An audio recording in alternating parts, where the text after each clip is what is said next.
Comenzar.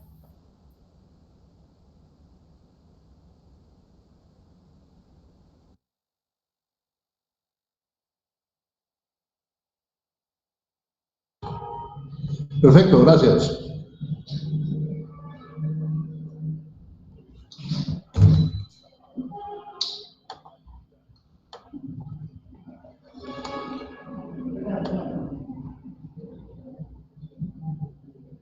¿Nos escuchamos bien? Sí, doctor, sí se escucha.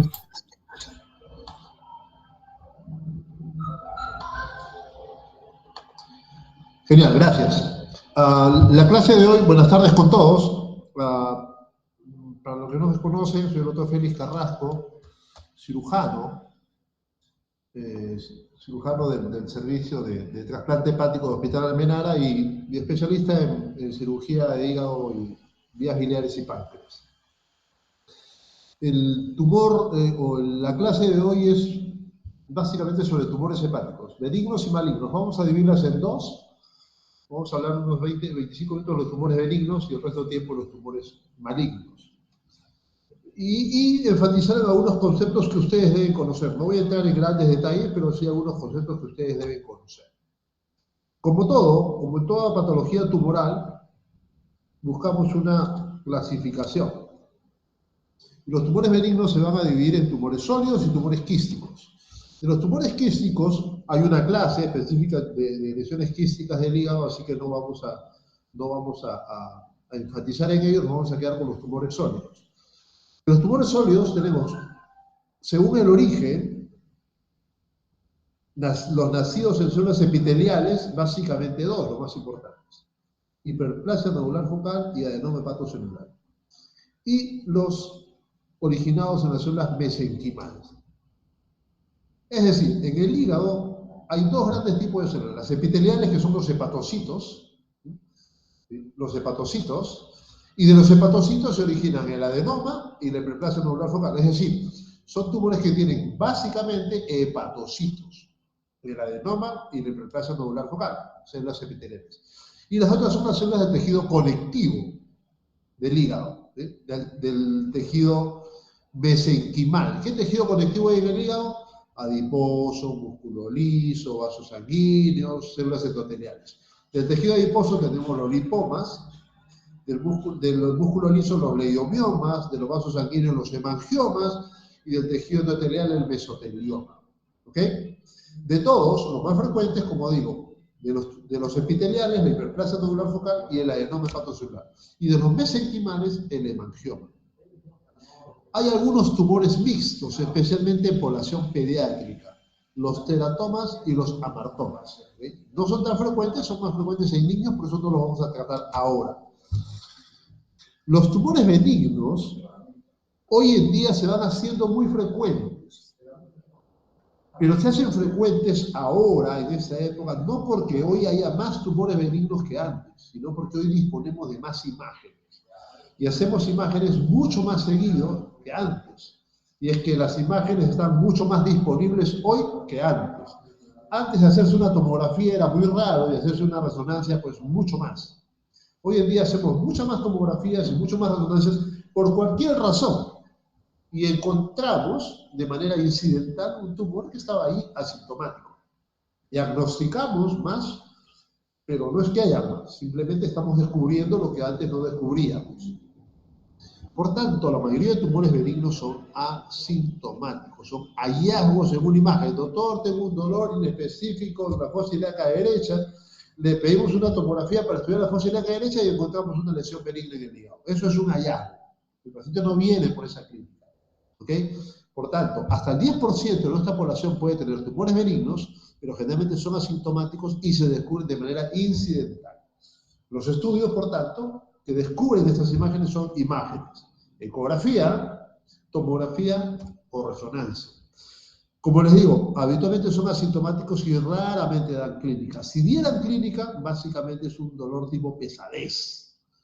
¿Sí? Ocasionalmente, muy raramente pueden dar un dolor agudo, generalmente cuando se han complicado. ¿Qué complicación puede tener? Ruptura o sangrado. Pero eso es muy raro. Básicamente son asintomáticos y aquellos que sí dan síntomas dolor tipo pesadez. La clínica no nos ayuda mucho. Tal vez es importante la edad, el sexo de los pacientes, la historia, eso sí, los antecedentes de ingesta de fármacos y en especial de anticonceptivos orales o de algunos productos hormonales como los anabólicos que usan, por ejemplo, los fisicoculturistas. El examen clínico es irrelevante, no nos da más hallazgos, las pruebas de laboratorio no nos dan ningún hallazgo y los marcadores tumorales tampoco. Por tanto, la clínica del paciente es de una tumoración asintomática y más que el examen clínico nos importan los antecedentes. En especial, como les digo, la ingesta de algunos medicamentos, en especial anticonceptivos orales o algunos productos anabólicos. Por tanto, si estos tumores son asintomáticos, se descubren de manera incidental con una imagen. Y si tengo la sospecha, por ejemplo, como ven acá, en una ecografía, si tengo la sospecha de una lesión focal en el hígado, no sé si es benigna o maligna, el siguiente estudio es o una tomografía o una resonancia. Pero esa tomografía o resonancia debe tener una característica fundamental. Primer mensaje de esta charla. La tomografía o la resonancia para estudiar una lesión focal hepática tiene que ser trifásica. No tomografía contrastada de abdomen. No, así está mal pedido. Tiene que ser una tomografía trifásica. Si yo tengo sospecha de una lesión focal en hígado, la tomografía o la resonancia, cualquiera de las dos que pida, tiene que ser trifásica. Una tomografía trifásica es como ver una carrera, pero tomar fotos en diferentes momentos de la carrera. Tomo una foto al comienzo de la carrera y esa foto al comienzo de la carrera me da una idea de cómo parten los competidores. Tomo una foto a la mitad de la carrera para ver el promedio de cómo van y tomo una foto al final de la carrera para ver cómo terminan. No todos parten igual y no todos terminan igual. Entonces, si yo veo toda la película, perfecto, tengo idea de todo. Pero si no veo toda la película y tengo fotos, no me interesa una sola foto. Me interesa la foto inicial, una foto intermedia y una foto final. Eso es la tomografía trifásica. Ver cómo se comporta una lesión al comienzo de la inyección de contraste, cómo se comporta a un tiempo medio de la inyección de contraste y a un tiempo final de la inyección de contraste. Esas tres características, esos tres comportamientos diferentes, son diferentes en una misma lesión y son diferentes de una lesión a otra lesión. Es decir, un hemangioma se comporta de una manera, un adenoma se comporta de otra manera, un carcinoma hepatocelular se comporta de otra manera.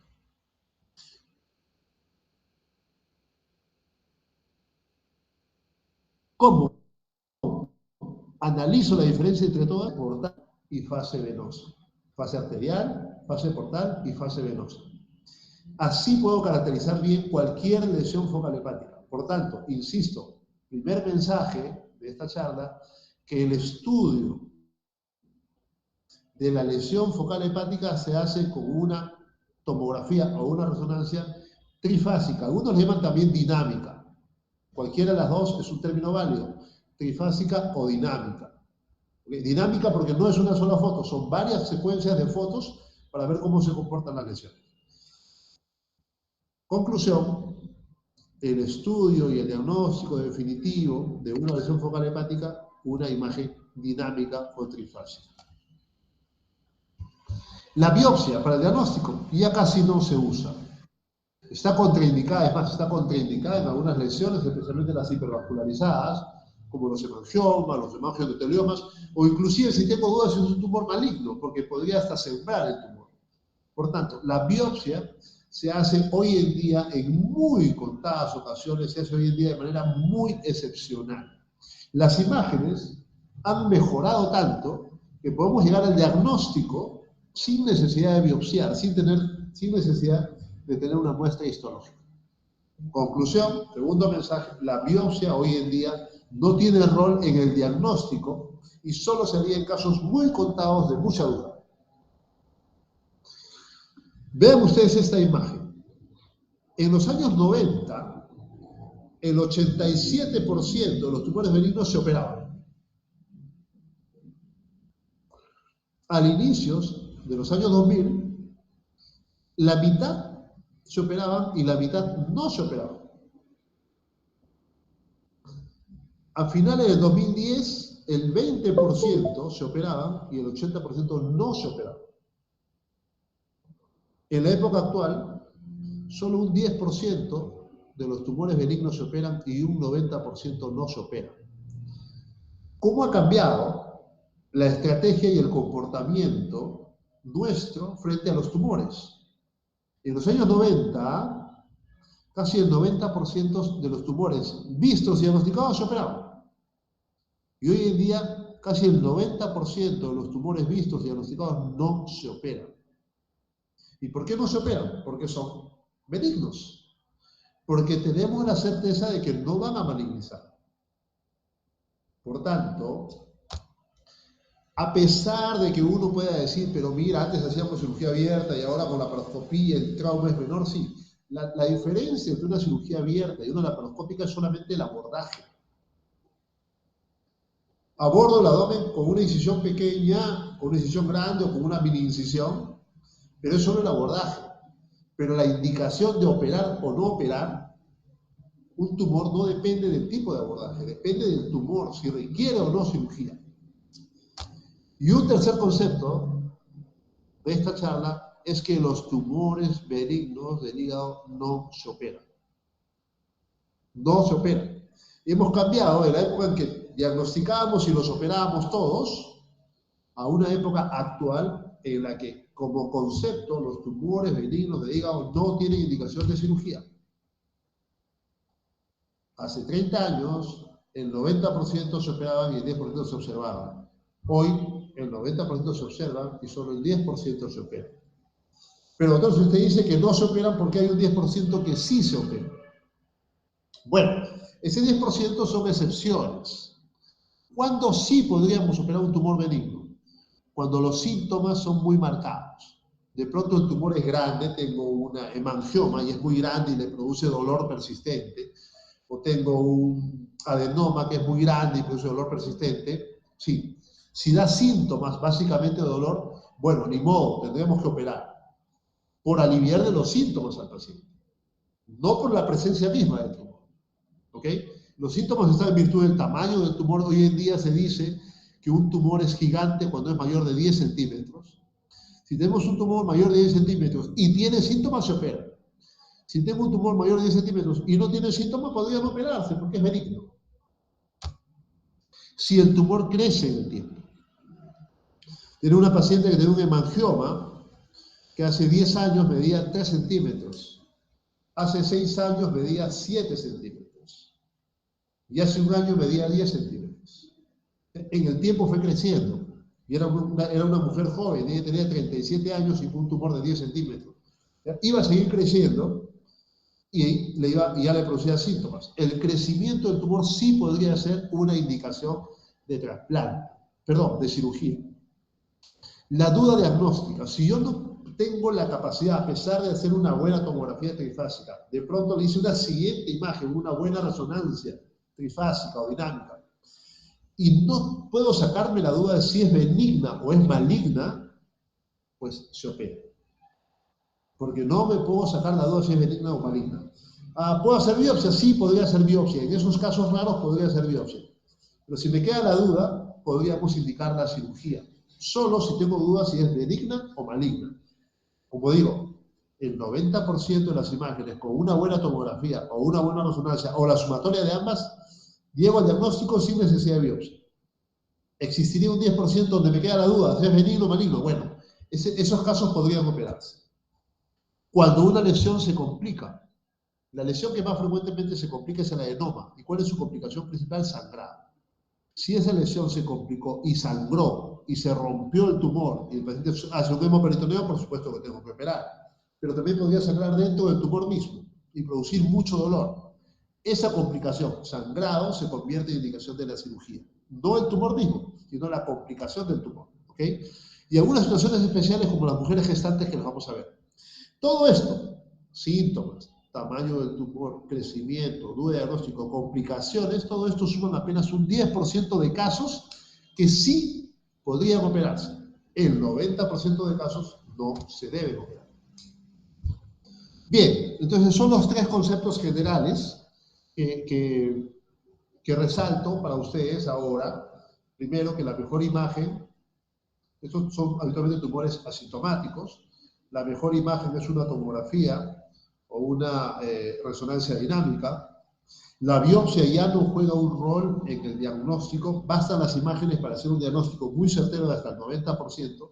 La biopsia ya no juega un rol y es muy excepcional. Y tercero, que este tipo de tumores benignos en general no se operan. ¿De cuáles estamos hablando? Una vez más, los más frecuentes son el hemangioma, la hiperplasia nodular focal, así la conocemos como HNF, y el adenoma. De los tres, el más frecuente es el hemangioma, 1 a 20%. El siguiente, la hiperplasia nodular focal, y el menos frecuente, el adenoma. Son los más frecuentes, pero de los tres, el más frecuente es hemangioma, el segundo hiperplasia y el tercero adenoma. Los tres ocurren, lamentablemente, más frecuentemente en damas y en damas jóvenes, entre 30 y 50 años. Mucho más frecuente en damas que en varones. ¿Qué es el hemangioma? El hemangioma es un tumor compuesto por múltiples canales vasculares. Por tanto, se está originando en tejido conectivo, no en células epiteliales, ¿sí? Múltiples canales vasculares. Allí, en células endoteliales, con un estroma muy delgado. El hemangioma puede ser de dos tipos. El hemangioma capilar y el hemangioma cavernoso.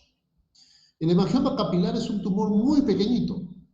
Habitualmente no supera los 2 centímetros, pueden ser múltiples, y como son pequeños, son asintomáticos y no ocasionan ningún problema. Algunos de nosotros puede tener algún pequeño hemangioma en la piel, por ejemplo. ¿Cuánto mide 1 milímetro, 2 milímetros, 3 milímetros? Esos son hemangiomas. Esos hemangiomas que podemos tener en la piel nosotros, algún familiar, algún conocido, también pueden ocurrir en el hígado. Son pequeños, son benignos, no pasa nada, no hay que hacer nada. Es la variante más frecuente, el hemangioma capilar. Tumores muy pequeñitos, clínicamente insignificantes. Los que tienen relevancia clínica son los otros, los hemangiomas cavernosos. Porque esos sí pueden ser más grandes. Pueden llegar a medir 5, 10, 15, 20 centímetros, hasta 40 centímetros, tumores grandes. La definición de la Asociación Europea para el Estudio del Hígado nos dice que si es mayor de 10 centímetros debe considerarse gigante. Se habla de que tiene relevancia clínica cuando son mayores de 5. Entre 5 y 10 de relevancia clínica, mayor de 10, gigante. ¿Okay? Y estos cavernosos sí pueden llegar a ser grandes y gigantes. Son mucho menos frecuentes que los capilares, mucho menos frecuentes, pero sí tienen relevancia clínica.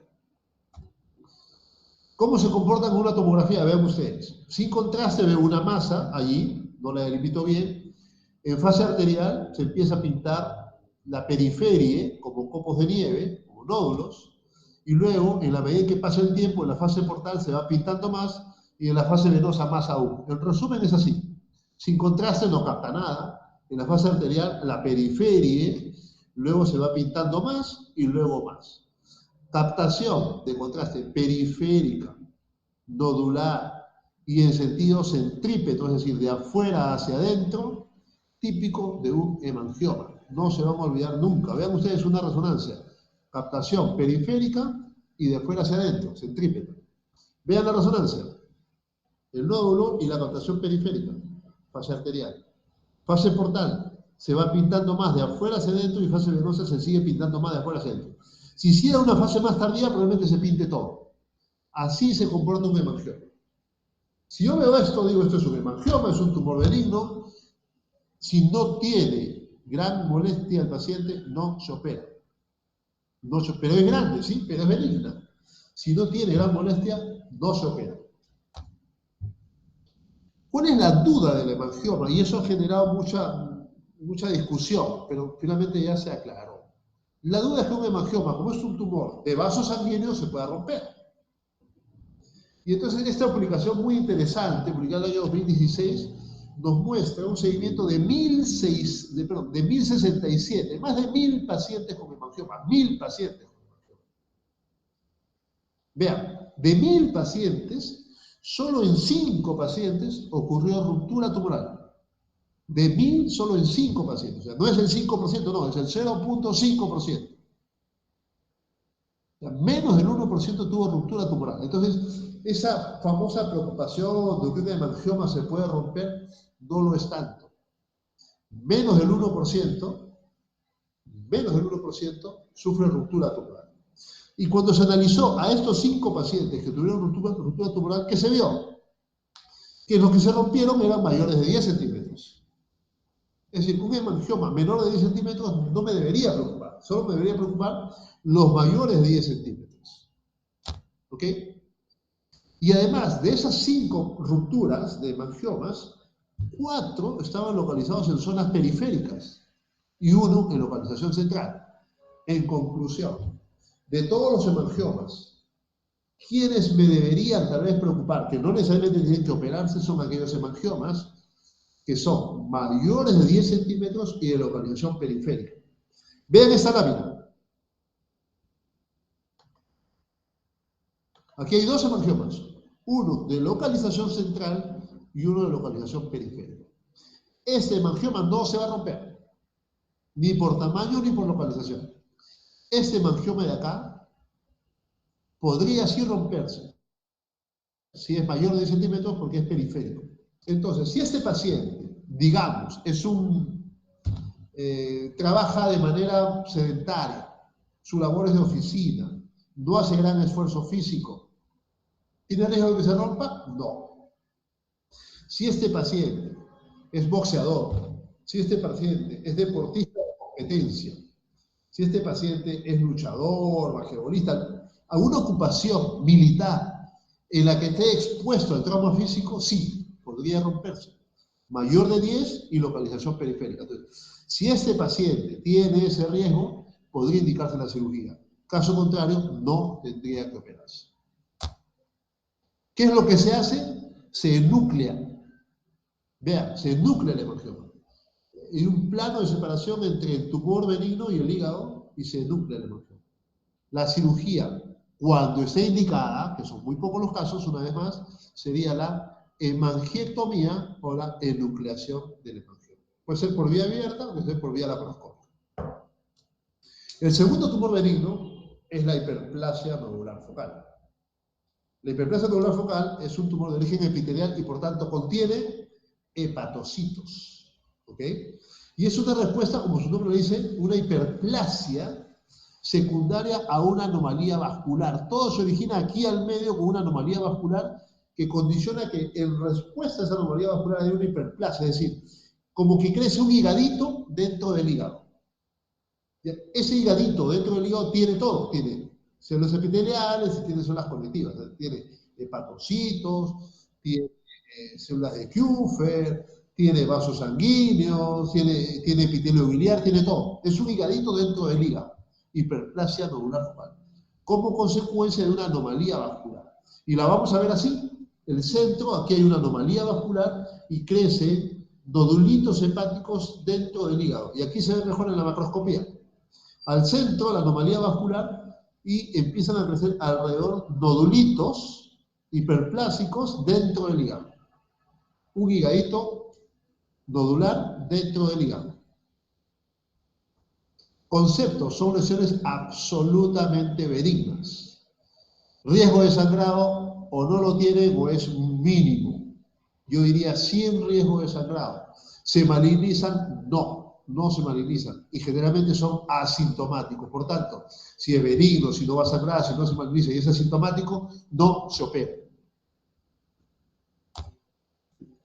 Así crezca la lesión. Si yo tengo la certeza que es una hiperplasia nodular focal, así crezca, no hay necesidad de operar a estos pacientes.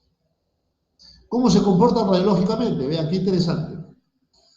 A diferencia del hemangioma, en la fase arterial captan contraste, pero dejan al medio una cicatriz que no capta contraste. En el transcurso del tiempo, a diferencia del hemangioma, pierden el contraste y la cicatriz central capta contraste.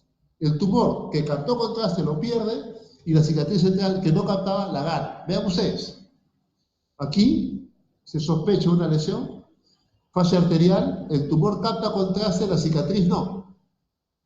En la fase portal, el tumor va perdiendo contraste, la cicatriz todavía no, y en la fase final, tardía, el tumor perdió el contraste y la cicatriz ganó contraste.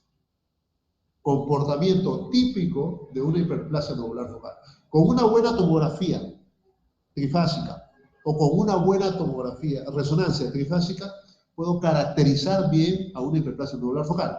Fase arterial, fase portal, fase tardía. Vean aquí la cicatriz central. Y vean qué forma tiene la cicatriz central, como un centro con proyecciones hacia afuera, ¿cierto?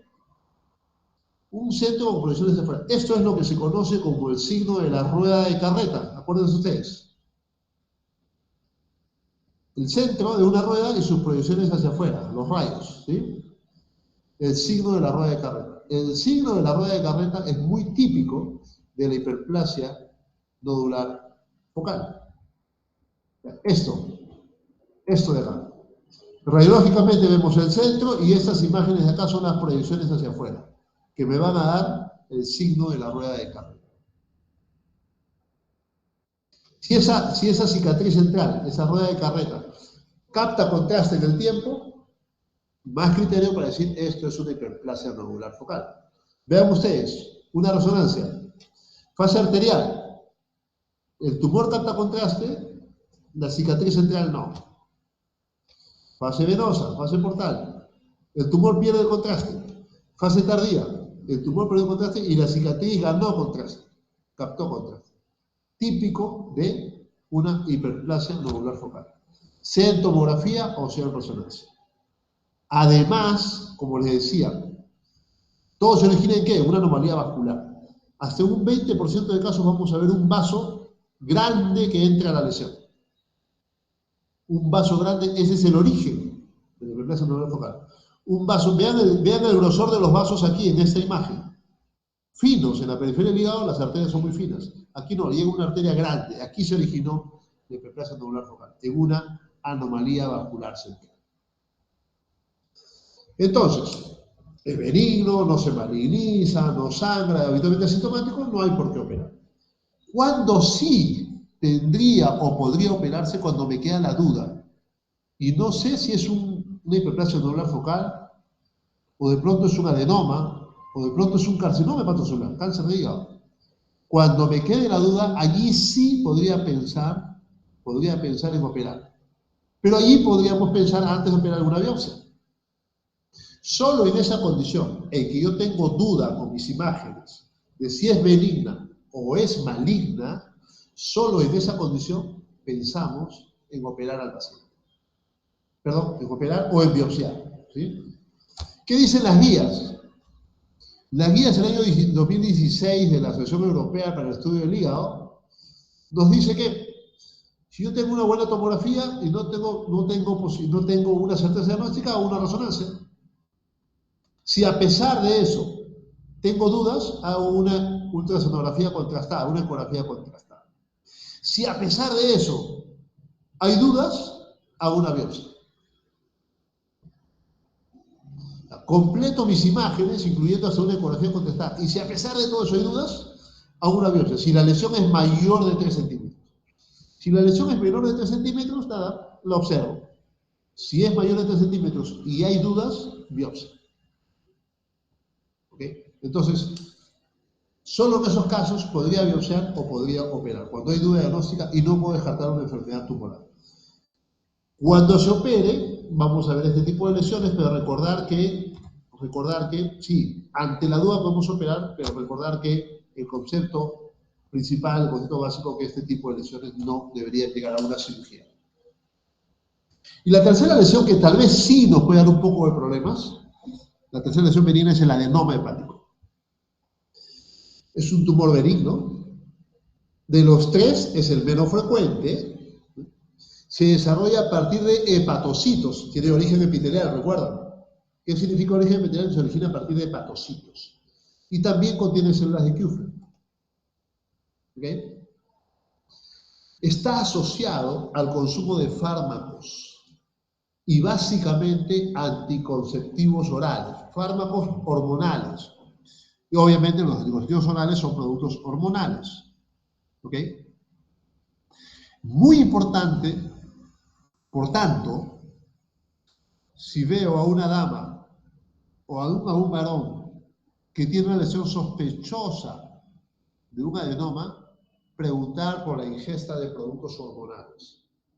Si es una dama, anticonceptivos orales. Si es un varón, anabolizantes.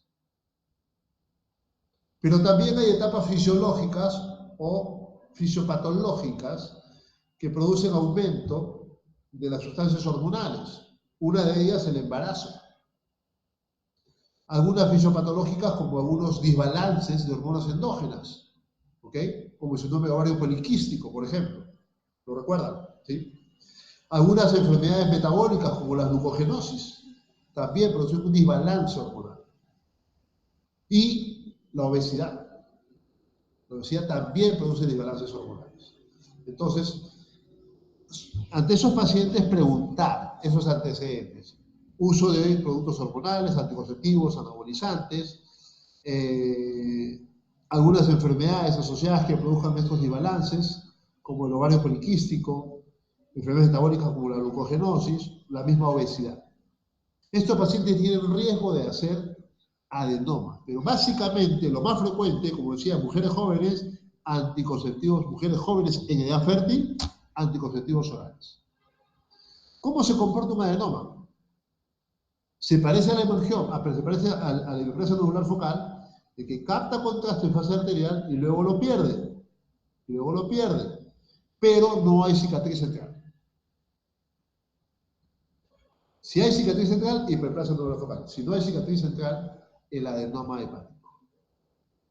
Se puede formar alrededor un signo interesante, ¿ok? Que lo vamos a ver después, que nos puede ayudar un poquito en el diagnóstico. ¿Por qué les decía que los adenomas implican un poquito más de detalle que las otras lesiones que la hiperplasia nodular focal o que el hemangioma? Porque existen tipos de adenomas.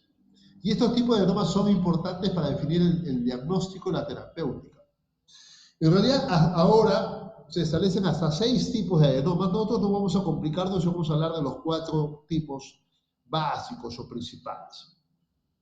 Se clasifica como un grupo 1 o tipo 1, grupo 2, grupo 3 y grupo 4.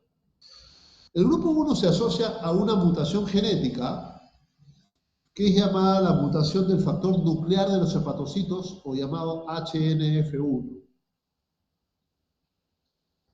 Este tipo de adenomas se asocian a pacientes con esteatosis hepática o pacientes diabéticos.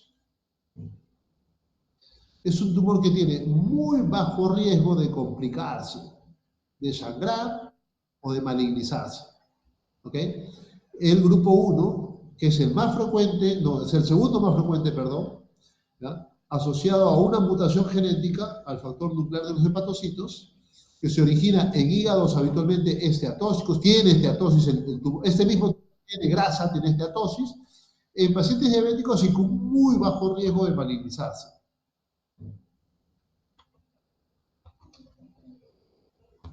Tipo 1. El tipo 2 es un tumor muy relevante porque se asocia a la mutación de otro gen y se llama la mutación del gen de la beta-catenina. Este tumor, este adenoma, asociado a la mutación del gen de la beta-catenina, tiene alto riesgo de malignizarse, alto riesgo de transformarse en cáncer. A diferencia del anterior, que no hay riesgo, aquí sí hay alto riesgo de transformarse en cáncer. Se asocia al uso de hormonas masculinas. Por tanto, es el tumor más frecuente en varones, asociado al uso de hormonas, con alto riesgo de malignización. Por tanto, un tumor, un adenoma en un varón está asociado a la mutación de la beta-catenina y tiene alto riesgo de operarse. Diferente el adenoma en una dama a un varón. En el varón se asocia a la mutación de la beta-catenina, tiene alto riesgo de cáncer y por tanto tiene indicación de cirugía. Y el grupo 3, que es el más frecuente, es el llamado adenoma inflamatorio.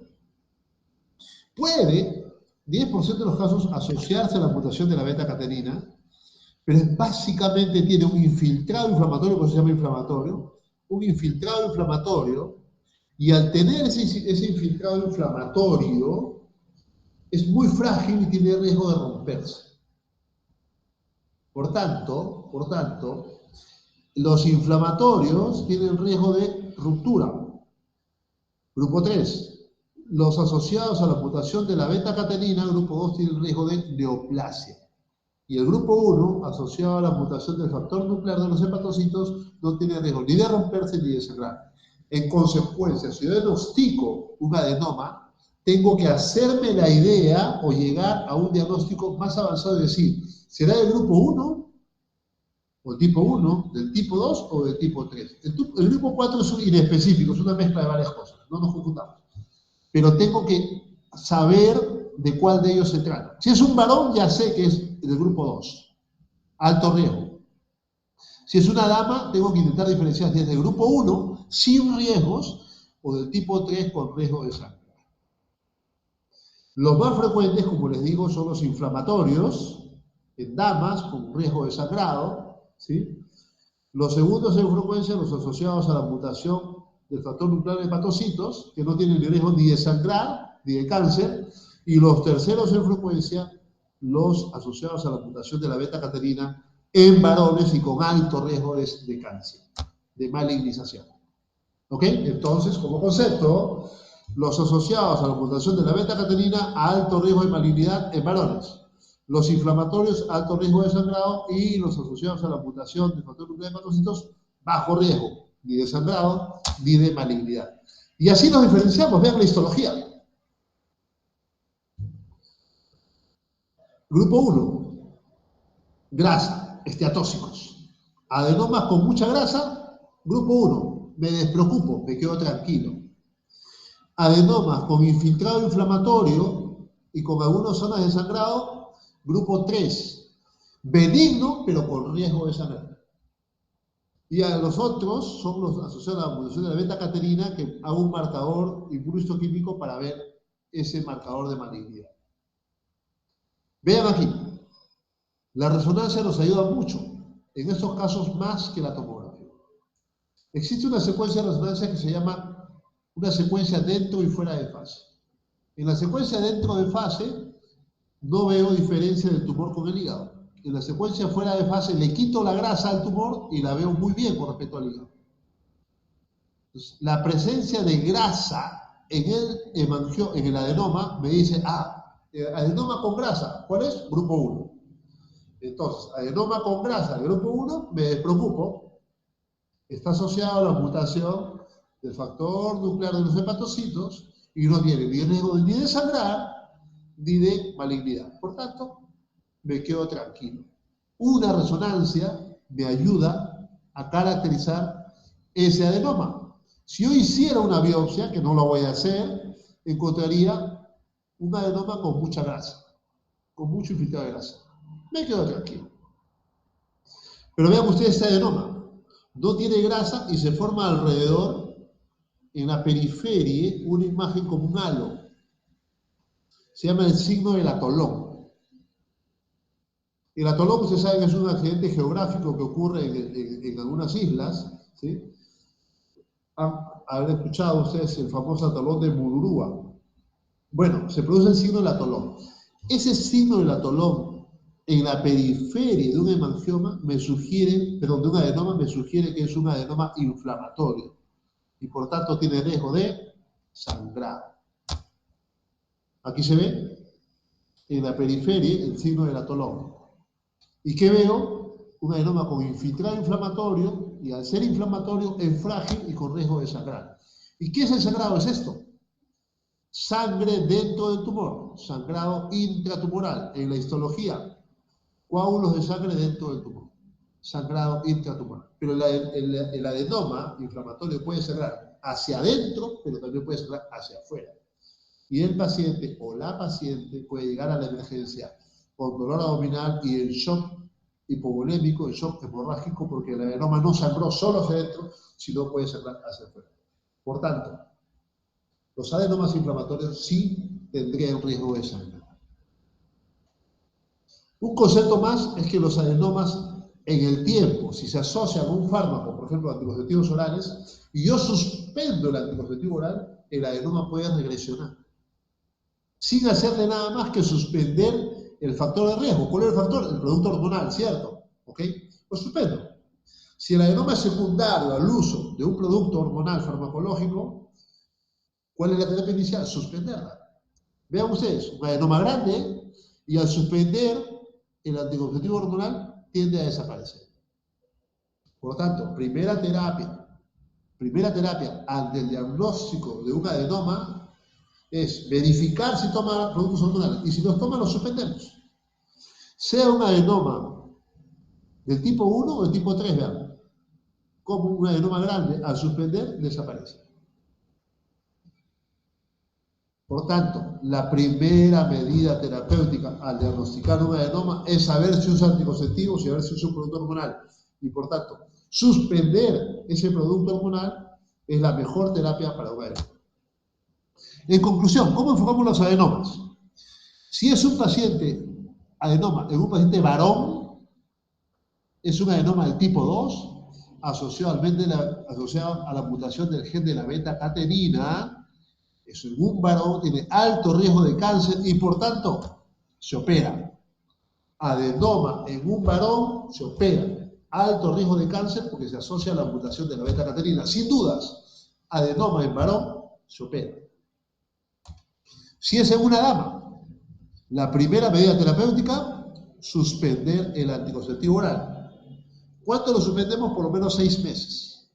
Y luego suspender, reevaluamos. ¿Ok? Si es que a suspender el adenoma se hace menor de 5 centímetros, me quedo tranquilo y lo observo.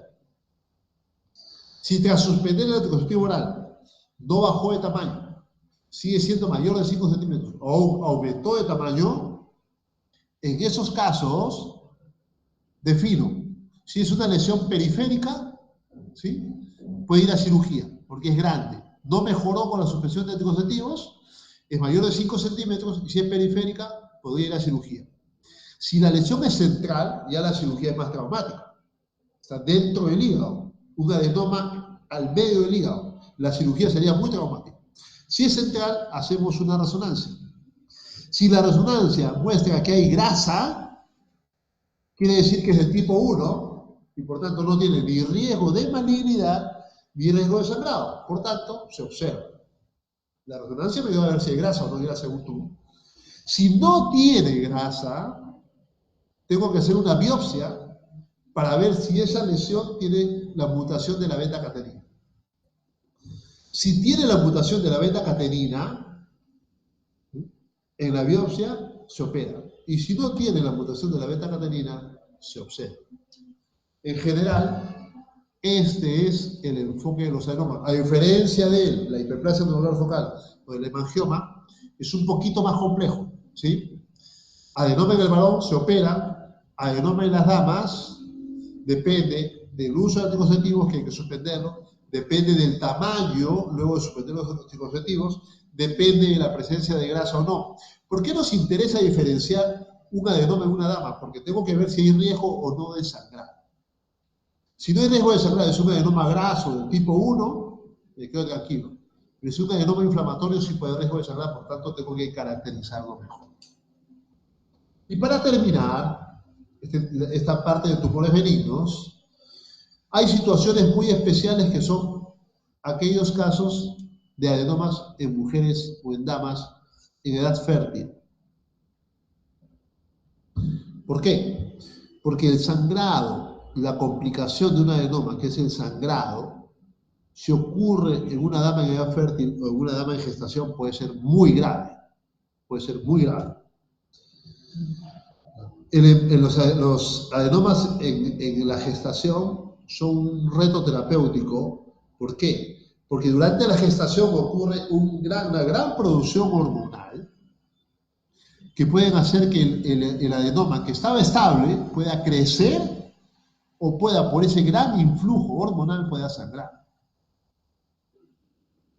Si sabemos que el adenoma es dependiente de hormonas y el embarazo es una hiperproducción hormonal, por tanto, el adenoma en una dama gestante puede crecer o puede sangrar. Y ese sangrado puede tener un 44% de mortalidad materna y un casi 40% de mortalidad fetal. Es clínicamente muy relevante.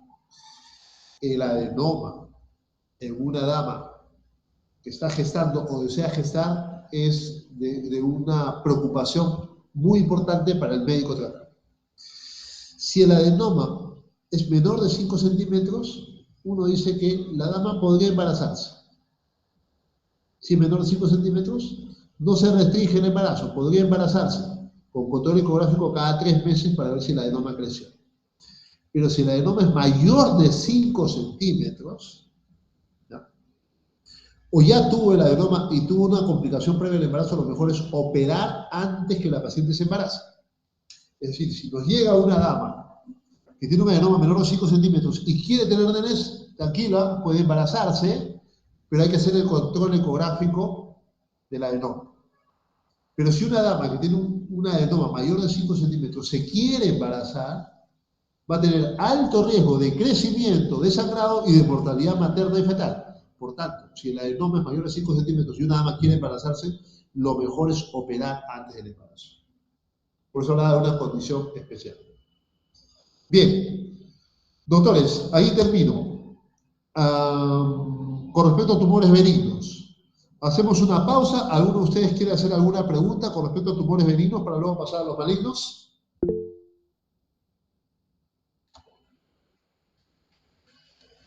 Doctor, buenas tardes.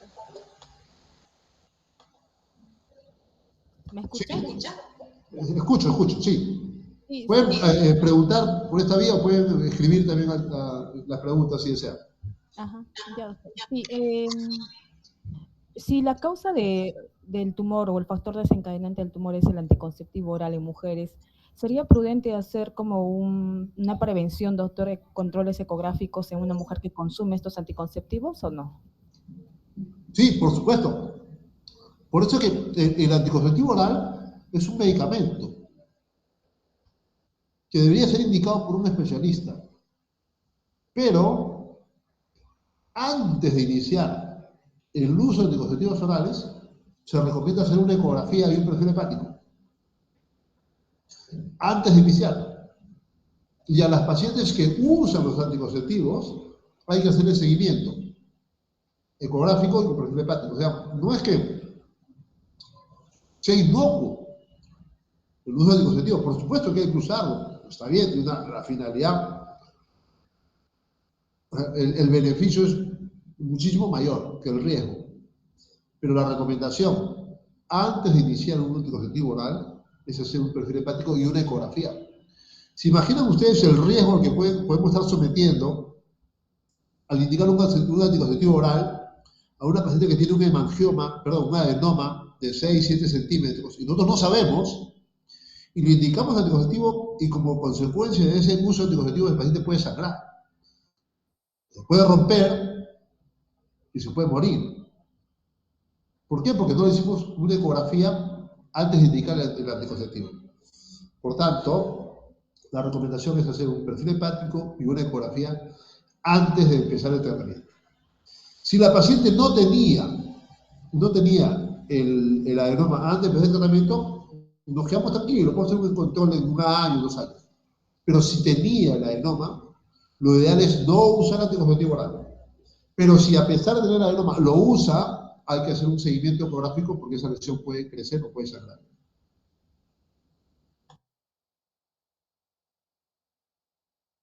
Ok, doctor, gracias.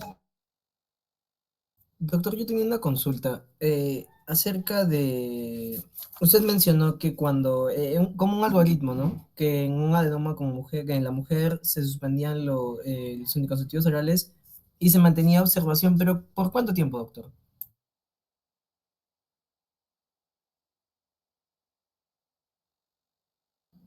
Doctor, su micro está apagado. Perdón, el adenoma es un tumor benigno. Como tumor benigno, ¿qué me preocupa? Que se vaya a malignizar. ¿Qué hemangioma se va a malignizar? Perdón, ¿qué adenoma se va a malignizar? El tipo 1, no. El tipo 1, no. Lo observo y le hago un seguimiento cada 2 años o cada 3 años. ¿Ok? El tipo 2, que es el asociado a la mutación de beta-catenina que aparece en varones, ese no lo observo, ese se opera, ¿cierto? Tipo 2. El tipo 3, que tiene riesgo de sangrar, si se hizo menor de 5 centímetros, lo observo cada año, cada 2 años. Si todavía persiste mayor de 5 centímetros, lo observo cada 6 meses. ¿Y cuál es la observación? Una ecografía.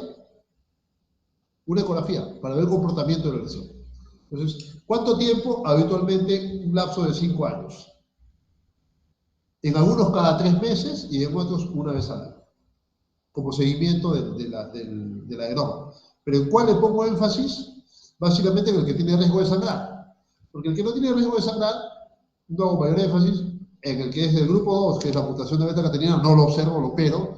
Y en el inflamatorio, que tiene riesgo de sangrar, a ese sí, le hago el seguimiento. Pero también en virtud del tamaño. Si es menor de 5 centímetros, el riesgo de sangrado es mínimo. Si es mayor de 5 centímetros, el riesgo de sangrado es mayor y a ese los observo más de cerca. Cada 3 meses por un lapso de 5 años. Ah, ok, doctor. Y una más, no sé si me podría. Mencionó que habían complicaciones en los adenomas, pero ¿cuáles serían esas complicaciones? Dos complicaciones. Malignidad, en el grupo 2, asociados a la mutación de la beta-catenina en pacientes varones. Malignidad es la complicación y sangrado, que es lo que acabo de decir. Las complicaciones de los adenomas son dos, malignidad y sangrado. ¿Ok? Son las dos complicaciones que pueden ocurrir. El grupo 1 no se maligniza ni sangra. El grupo 2 se maligniza y el grupo 3 puede sangrar. Por eso es que nos importa, ante la sospecha de un adenoma, definir cuál es, grupo 1 o tipo 1, tipo 2 o tipo 3. Grupo 1, recuerden, no se maligniza ni sangra. Grupo 2 se maligniza y grupo 3 sangra. Puede sangrar dentro del tumor o puede sangrar hacia afuera, hacia la cavidad peritoneal. Y el paciente llega con un shock hipovolémico de emergencia. Listo, doctor, gracias.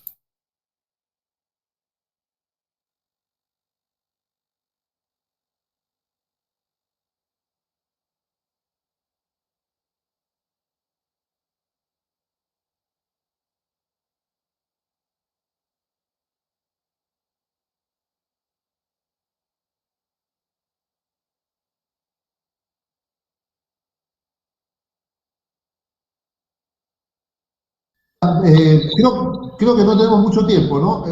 Avanzo con la siguiente presentación. ¿Les parece? ¿O alguna pregunta más? Siga nomás, doctor. Ya, la siguiente es más corta, ya continuamos.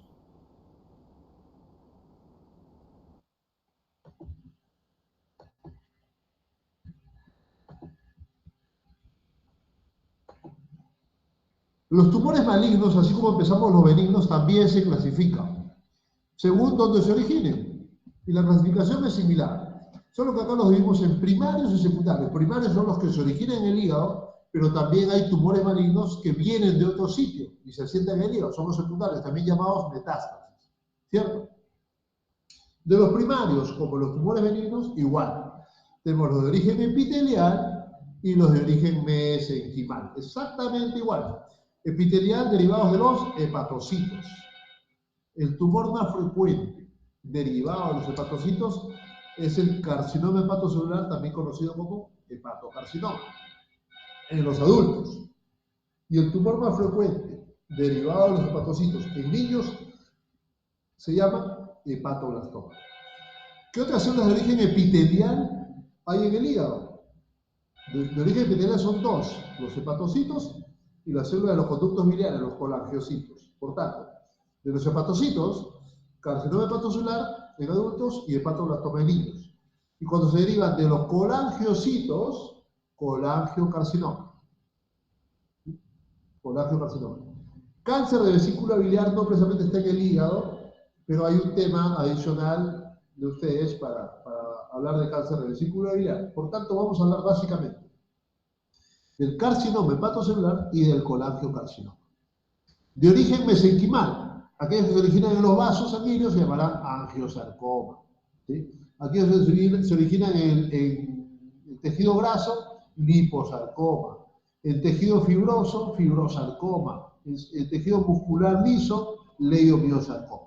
De estos no vamos a hablar porque son muy raros, muy infrecuentes, son muy esporádicos, pero los más frecuentes son el carcinoma hepatocelular y el colangiocarcinoma. Y de los secundarios o metástasis, los más frecuentes son las metástasis de origen colorectal, que llegan al hígado, y las metástasis de tumores neuroendocrinos. Vamos con el primero, carcinoma hepatocelular. Es una masa tumoral invasiva, habitualmente originada en un hígado inflamado, en un hígado enfermo, un hígado con inflamación crónica, y ese es un hígado habitualmente cirrótico. El 80% de los carcinomas hepatocelulares acontece en el terreno de un hígado cirrótico. Es el tumor primario del hígado más frecuente en adultos, ¿sí? Este sí aparece más en varones y se asocia a un hígado enfermo, un hígado con factores de riesgo. ¿Qué factores de riesgo hay?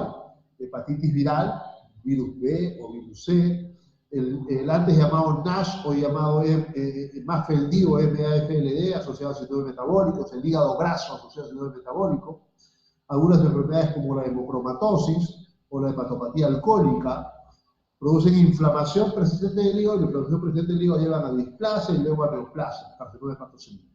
Es decir, de todos los tumores malignos, el más frecuente es carcinoma hepatocelular. Es un poco más frecuente en varones que en damas, y se asocia a un hígado habitualmente enfermo, inflamado, que puede ser cirrosis en el 80% de los casos, pero no necesariamente cirrosis, puede una hepatitis crónica, un síndrome metabólico, hemocromatosis, que llevan a predisponer, por la inflamación crónica del hígado, a la aparición de displasia y neoplasia. Habitualmente son lesiones solitarias únicas. A veces pueden ser multifocales y ocasionalmente difusas. Estas difusas son de un pronóstico bastante malo. Generalmente son lesiones solitarias. ¿Cómo se comportan? Muy vascularizadas en fase arterial, pierden rápidamente el contraste en la fase portal y luego hacen una cápsula en la fase tardía.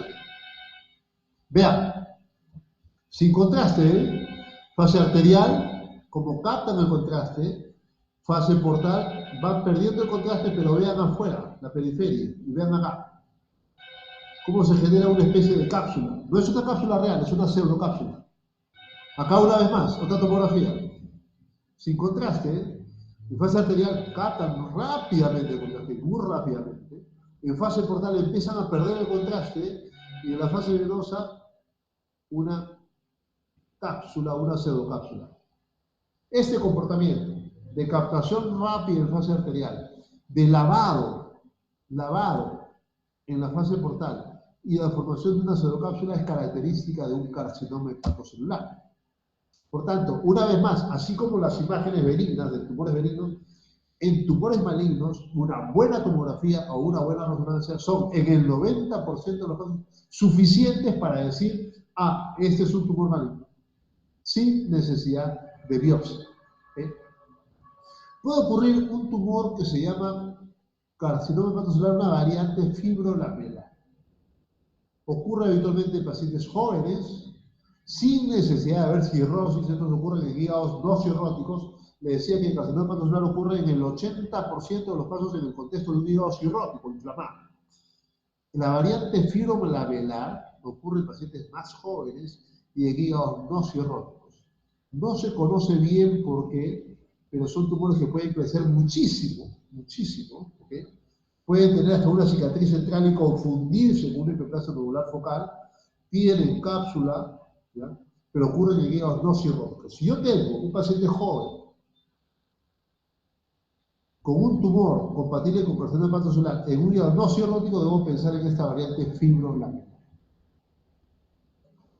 Insisto, pacientes jóvenes de entre 20 y 40 años, No está asociado habitualmente a hepatitis B, hepatitis C, alcoholismo, no está asociado, ¿ok?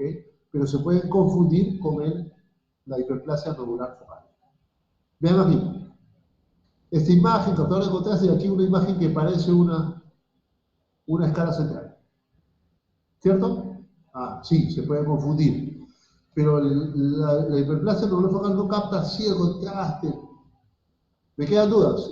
Puede ser un tumor fibrolamelar y por tanto aquí o considero la biopsia o considero la resección. Vean cómo se parecen.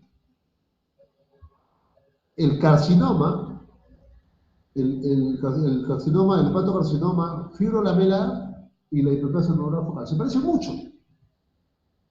Vean, la imagen de la rueda dentada, por el signo de la rueda de carreta, aparece acá y no es benigna, es maligna. En los casos en que yo tengo duda de si es maligno o maligno, allí o biopsia o se opera. Porque sí se pueden parecer muchísimo. Pero lo habitual es que el carcinoma hepatocelular ocurra en el contexto de hígados cirróticos. Aquí. Tumor en hígado cirrótico, carcinoma hepatocelular. Tumor en hígado no cirrótico y paciente joven, carcinoma hepatocelular en su variante fibrolamelar. En el cirrótico todo es más complejo, porque si quiero operar o quiero tratar, tengo que tener en cuenta la reserva funcional de ese hígado, la presencia de hipertensión portal, el número y tamaño de tumores y el volumen de hígado que va a quedar luego de la resección hepática, luego de la resección del tumor. No solo veo cuánto hígado va a quedar, tengo que ver que ese hígado que va a quedar es un hígado enfermo. ¿Sí? Si ese hígado enfermo está funcionando bien o mal, si hay hipertensión portal o no. En cambio, el hígado no cirrótico, yo saco el tumor y solo me interesa la parte que va a quedar, porque la parte que va a quedar es una parte sana, es un hígado sano, no cirrótico. En el hígado enfermo, no, me interesa lo que va a quedar, pero cuán bien o mal funciona esa parte que va a quedar. Vean ustedes, por ejemplo, tremenda masa hepática, enorme, masa tumoral. Vean el hígado aquí arriba, es un hígado sano. Reseco toda la masa tumoral, me salió. Pero lo que me queda es un hígado sano. Me quedo tranquilo. Cuando tengo un tumor, un carcinoma hepatocelular en un hígado no cirrótico, estoy tranquilo. Puedo hacer la resección pequeña, grande, enorme, como sea, pero el hígado que queda es un hígado sano y el paciente va a soportar la cirugía. Pero si esto fuera un hígado cirrótico, ahí sí me preocupo, porque el paciente se va a complicar. Vean, la tomografía de este paciente. Una masa enorme. Una masa enorme. Vean cuánto pesó el tumor. 4 kilos. 4 kilos.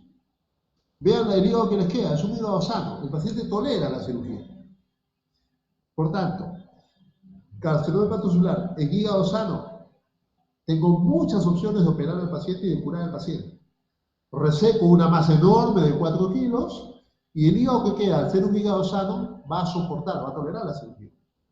No podría hacer esto un hígado cirrótico. El paciente cirrótico no solamente tiene el hígado enfermo, todo el paciente está enfermo. O sea, no es solamente el tumor en el hígado, y no solamente el tumor en un hígado cirrótico. La cirrosis produce una repercusión en todo el paciente. El paciente tiene coagulopatía, tiene plaquetopenia, tiene hipoluminemia, está desnutrido, tiene probablemente ascitis, tiene disfunción renal, como han visto los que están notando con nosotros, como a paciente cirrótico se le asocian muchas comorbilidades. Entonces, es muy diferente manejar el cáncer de hígado de un paciente sin cirrosis a manejarlo de un paciente con cirrosis, que es un paciente mucho más complejo. Entonces, ya no es solo la cirugía la opción para el paciente cirrótico. En el paciente cirrótico aparecen otras opciones. La cirugía, el trasplante y algunas terapias ablativas percutáneas, especialmente para tumores muy pequeños. Entonces, aparecen alternativas de tratamiento a la cirugía con intención curativa. ¿Y a qué le llamamos en cáncer concepto?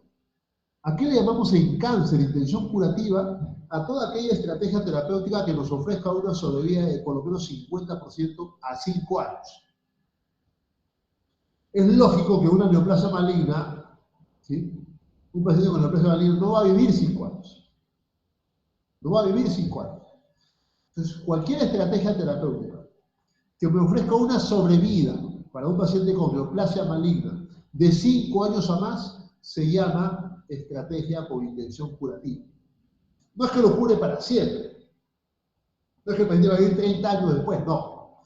Para toda estrategia curativa, toda estrategia terapéutica que en una neoplasia maligna me ofrece 50% de posibilidades de vivir dentro de 5 años, se le llama curativa.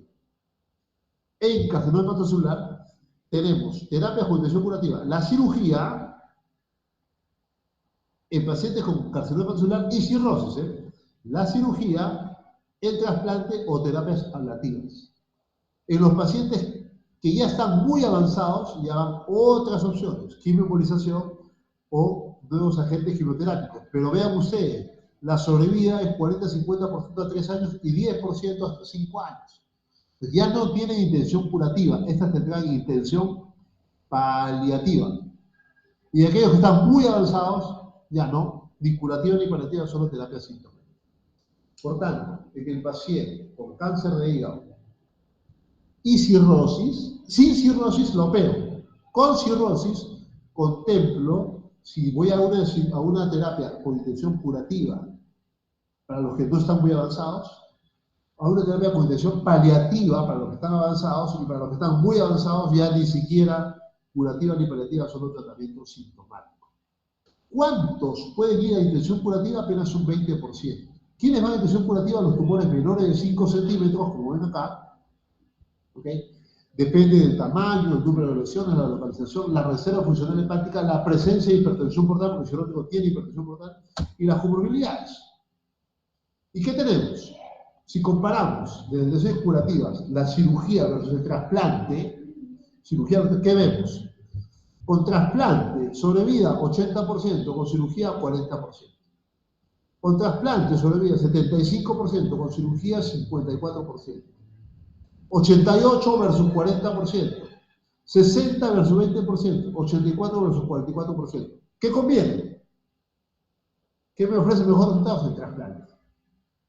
Por tanto, si tengo la opción de trasplantar a estos pacientes, buscamos trasplantarlos. ¿Ok? Pero ¿quiénes se trasplantan? No todos, solo los que están no muy avanzados. ¿Y qué son no muy avanzados? Menores de 5 centímetros. Si trasplanto a un paciente con un tumor carcinoma hepatocelular menor de 5 centímetros, me va a ir muy bien. Me va a ir muy bien, vean, sobrevida hasta 80%. O, si son tumores múltiples, máximo 3 tumores y ninguno de ellos supere los 3 centímetros. Estos se llaman los criterios de Milán para carcinoma hepatocelular. Si es un solo tumor, hasta 5 centímetros. Si es más de un tumor, que no sea más de 3, pueden ser 2, máximo 3, pero ninguno de ellos mayor de 3 centímetros. Si trasplanto a los pacientes con estos criterios, mi sobrevida es muy buena, de hasta 80%. La sobrevida con resección, 40%.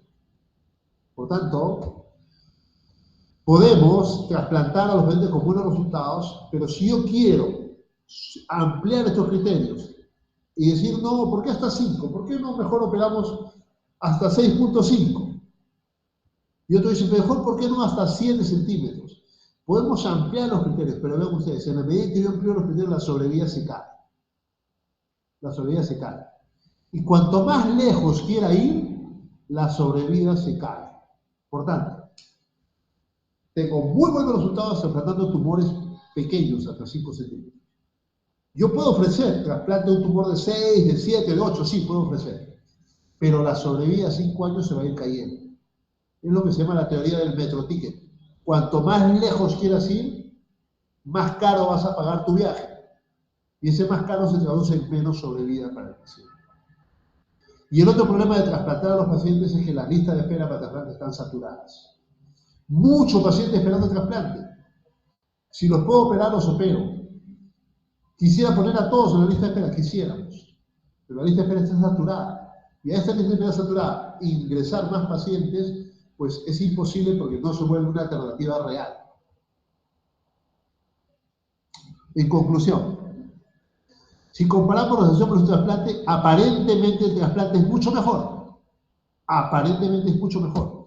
¿Sí? Es más, el trasplante cura la enfermedad de fondo, la cirrosis.